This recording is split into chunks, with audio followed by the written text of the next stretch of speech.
तो कैसे हैं आप लोग। मुझे पता है कि तुम लोग एकदम बिंदास हो गए, और जो भी इस चैनल पे नया है तो चैनल को सब्सक्राइब करना बिल्कुल मत भूलना और साथ ही बेल आइकन भी दबा देना। आज मैं आपके लिए लेके आया हूँ my wife is from 1000 year ago के चैप्टर नंबर 20 में। सुचिन के पापा ने सुचिन के कमरे में लड़की के कपड़े देख लिए होते हैं और सुचिन से पूछ रहा होता है ये लड़की कपड़े यहाँ पे क्या कर रहा है। तभी सुचिन अपने मन में कह रहा होता है देखा जाए तो अगर मैं अपने पापा को सच भी बता देता हूँ तो भी वो मेरे पे भरोसा नहीं करेंगे, लेकिन ये तो अच्छा ही होगा कि अपने बेटे को लड़की के कपड़े में देखने से अच्छा उनको ये मालूम चले कि उनके बेटे के घर में एक लड़की रह रही है। इससे उनको कम से कम शांति तो मिलेगी कि उनका बेटा लड़की के कपड़े पहन के घूमता तो नहीं है। ये सब सुचिन अपने मन में कह रहा होता है और कह रहा होता है अगर मैंने इनको अभी ये बात नहीं बताई तो आस पड़ोस के पड़ोसी से मिलेंगे तो वो लोग पापा को ये जरूर बता देंगे कि मैं एक लड़की के साथ घूम रहा हूँ। तभी सुचिन घबराते हुए अपने पापा को कहता है ये कपड़े मेरे दोस्त के हैं। तभी उसके पापा कहते हैं अच्छा। तभी सुचिन एक कमरे की तरफ इशारा करते हुए कहता है कि ये बहुत बड़ी लंबी कहानी है, लेकिन यहाँ पे मेरी दोस्त नहीं, मेरा मतलब मेरी इधर एक बहन रहती है। हाँ, मेरी जो बहन है वो यहाँ पे अभी रह रही है थोड़ी दिन के लिए, लेकिन वो बहुत ही जल्द यहाँ से चली जाएगी। तभी सुचिन कमरे में ठकठकाता है और कह रहा होता है जिंग दरवाजा खोलो और बाहर आओ, मुझे तुम्हें किसी से मिलाना है। तभी जिंग दरवाजा खुलती है और सुचिन जिंग को कहता है पापा इसका नाम जिंग है, और सुचिन जिंग को कहता है जिंग ये मेरे पापा हैं। सुचिन अपने मन में कह रहा होता है अच्छा है कि ये मेरे पापा के सामने कुछ भी अजीब चीज ना करे वरना मेरे पापा को पता चल जाएगा ये। तभी जिंग सुचिन के पापा को डैड बोलने वाली होती है। तभी जिंग रुक जाती है और सुचिन के कान में कहती है मैं आखिर इनको किस नाम से बुलाऊं। तभी सुचिन कहता है तुम इनको अंकल करके पुकारो। तभी सुचिन का पापा शौक में हो जाते हैं और मन में कह रहे होते हैं ये लड़की थोड़ी देर पहले मुझे पापा कहने वाली थी, मुझे कहने ही वाली थी, सच में मैंने कोई गलत नहीं सुना। तभी नेक्स्ट सीन में जिंग सुचिन के पापा को कहती है आपसे मिलके खुशी हुई अंकल। तभी सुचिन का पापा जिंग को कहता है मुझे भी अच्छा लग रहा है तुमसे मिलके। तभी सुचिन अपने पापा को कह रहा होता है यही सब चीजें जो मैं आपको बताने वाला था, अब ये बस थोड़े दिन के लिए यहाँ पे रहने वाली है और फिर वो यहाँ से चली जाएगी। तभी जिंग कहती है हाँ मैं थोड़े दिन के लिए इधर रहने वाली हूँ। तभी सुचिन का पापा सुचिन का हाथ पकड़ के बाहर लेके जा रहा होता है और कह रहा होता है तुम मेरे साथ आओ थोड़ी देर के लिए बाहर। तभी सुचिन का पापा जिंग को देख के कह रहे होते हैं तुम अपने कमरे में वापस जा सकती हो जो तुम कर रही थी। तभी जिंग कहती है ठीक है। तभी सुचिन का पापा दूसरे कमरे में लेके आ गया होता है और कह रहा होता है तुम मुझे सच बताओ यहाँ पे आके चल क्या रहा है। तभी सुचिन अपने पापा को कह रहा होता है यही सब पूरी कहानी है, मेरी दोस्त यहाँ पे थोड़े दिन के लिए रहने वाली है और आपको यहाँ पे अगर कोई काम नहीं है तो आप यहाँ पे आया मत करो और वो बेचारी लड़की को डराओ मत, और मुझे घर की डुप्लीकेट चाबी भी दे दो क्योंकि उस लड़की को भी चाहिए ही होगा एक चाबी,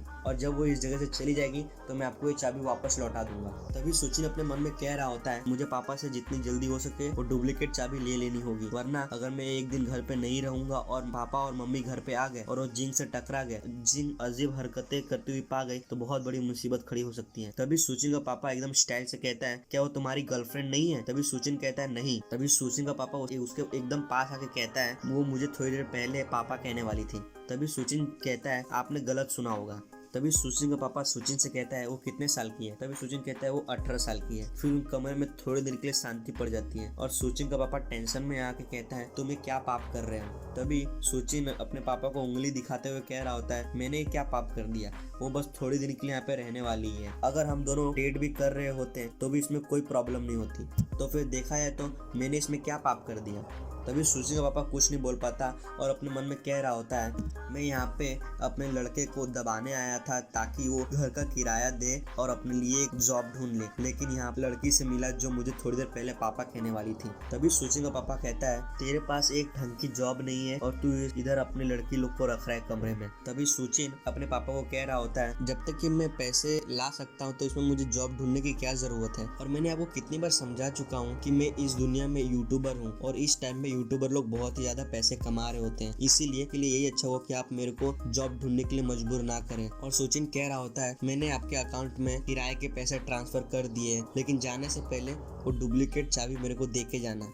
और साथ में बिजली का भी बिल कितना वो भी मुझे बता दो, मैं भी वो ट्रांसफर कर दूंगा। नेक्स्ट सीन में दिखाया जाता है सुचिन का पापा उसको बिजली का बिल का अमाउंट बताता है 238 होता है और सुचिन वो पैसे अपने पापा के अकाउंट में ट्रांसफर कर देता है। और सुचिन अपने पापा को कह रहा होता है मैंने अभी अभी सारे पैसे आपको ट्रांसफर कर दिए, अब मुझे फटाफट वो चाबी दे दो। और वो कह रहा होता है मैंने ऐसे मकान मालिक को आज तक नहीं देखा जो अपने किराएदार के कमरे का चाबी रखा हो और वो कभी भी जब चाहे तभी भी उस कमरे में घुस सकता हो। तो पापा कह रहा होता है मैं इस घर का मालिक हूँ। और सुचिन कह रहा होता है मैं इस घर को किराए पे लिया हूँ। तभी सुचिन का पापा अपने जेब से चाबी निकाल रहा होता है और कह रहा होता है अगर तुम्हें किराया देना याद रहेगा तो मुझे यहाँ पे आने की जरूरत भी नहीं पड़ेगी, और जब तुम्हें जॉब मिल जाएगी तब तुम यहाँ पे फ्री में रह सकते हो। लेकिन अगर तुम्हें जॉब नहीं मिली तो मुझे हर महीने किराया दोगे, और तुम्हें सिर्फ किराया देना नहीं पड़ेगा, मैं तुम्हें हर चीज के लिए डबल चार्ज करने लगूंगा अगर तुम्हारे पास जॉब नहीं होगी तो। नेक्स्ट सीन में सुचिन का पापा सुचिन को डुप्लीकेट चाबी दे रहा होता है और कह रहा होता है अगर तुम्हें मेरी डील मंजूर नहीं है तो तुम ये घर छोड़ के जा सकते हो दूसरी जगह पे रहने के लिए।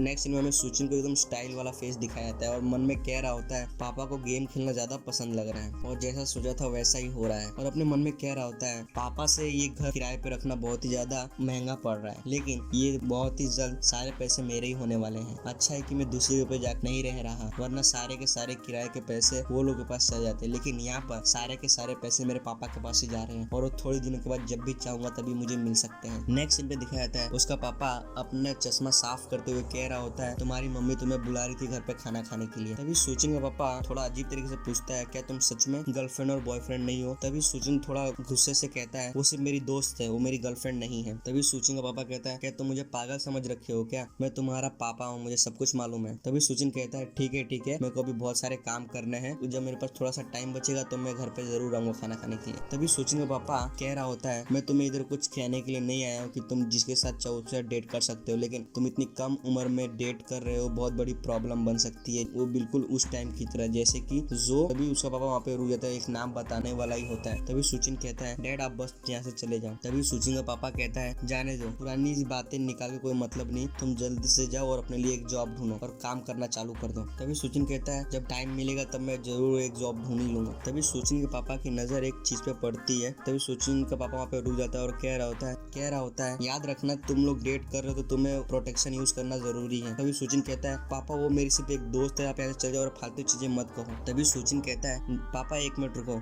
तभी सुचिन का पापा कहता है क्या? तब सुचिन जिंग के पुराने चप्पल दिखाते हुए कह रहा होता है ये बहुत ही पुराने समय की है और ये एंटीक पीस है, आपको कितने में लगती है, कितने में बिकेगी?